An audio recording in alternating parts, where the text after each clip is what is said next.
Hey guys, today I'm showing you another cool project here. I've been restoring another Micromoog, and some of you may actually remember me having this one for sale. It sold to the guy that owns the Micromoog I restored.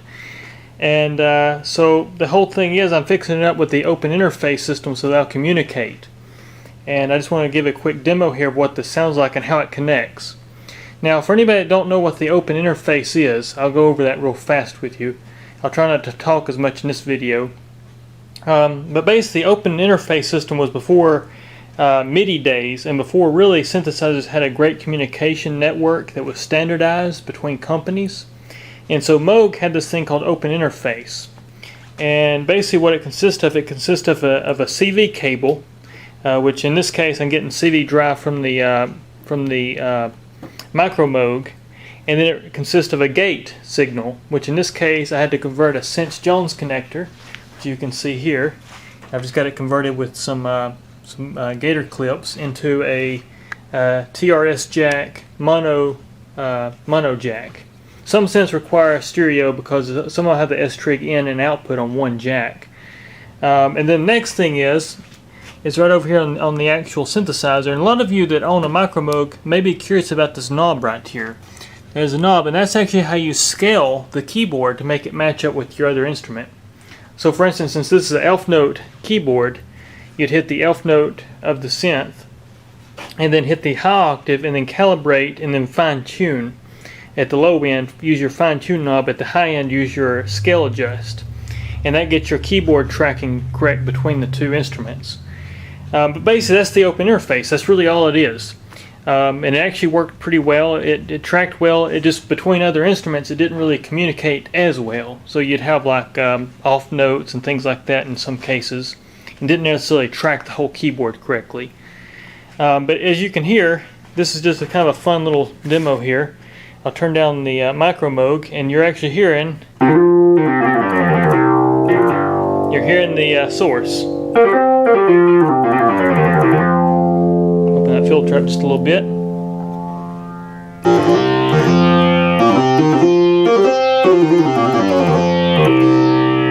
As you can hear, at the same time, we got the Micromoog.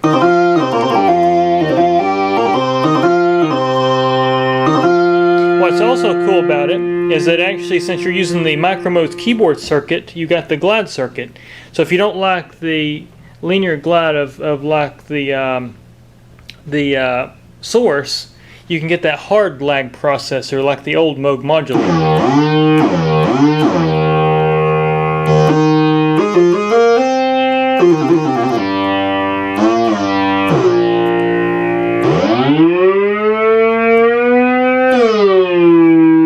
So you get something like that, and that's more like your ARP sound to me.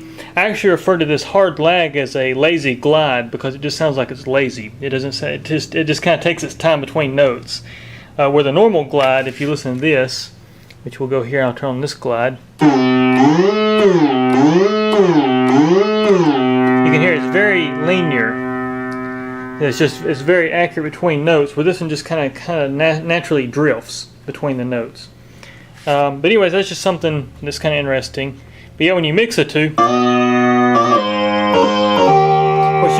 what you're hearing there is actually offset the notes. I hit a different note.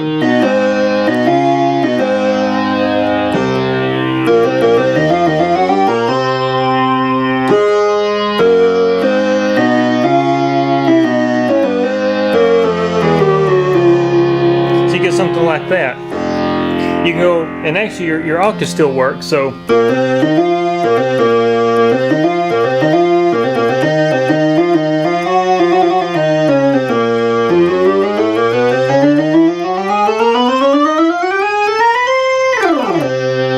Something like that.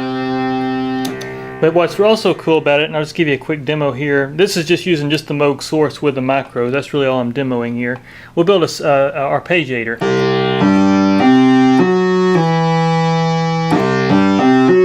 Now check this out.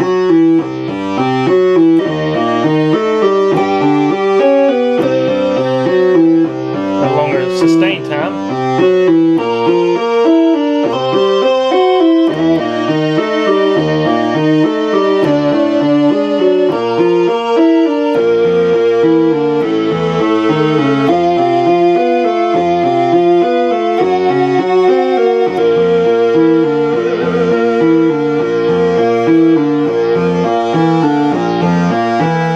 you hear just something kind of cool there.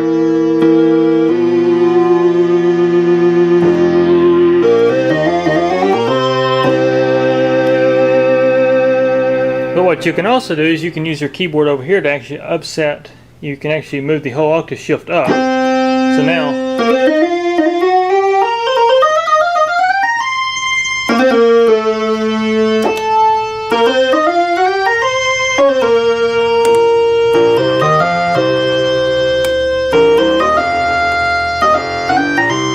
you're hearing the Micromoog as the bass source.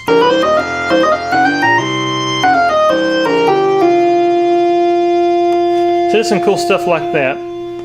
But I just want to take a quick minute here and actually show this for the owner of these as well. But just kind of a cool experiment here as well, because I've never really interfaced the source with vintage Moog. So I just was a little curious how that worked, and it works great. But anyways, I just thought I'd share this. Take care.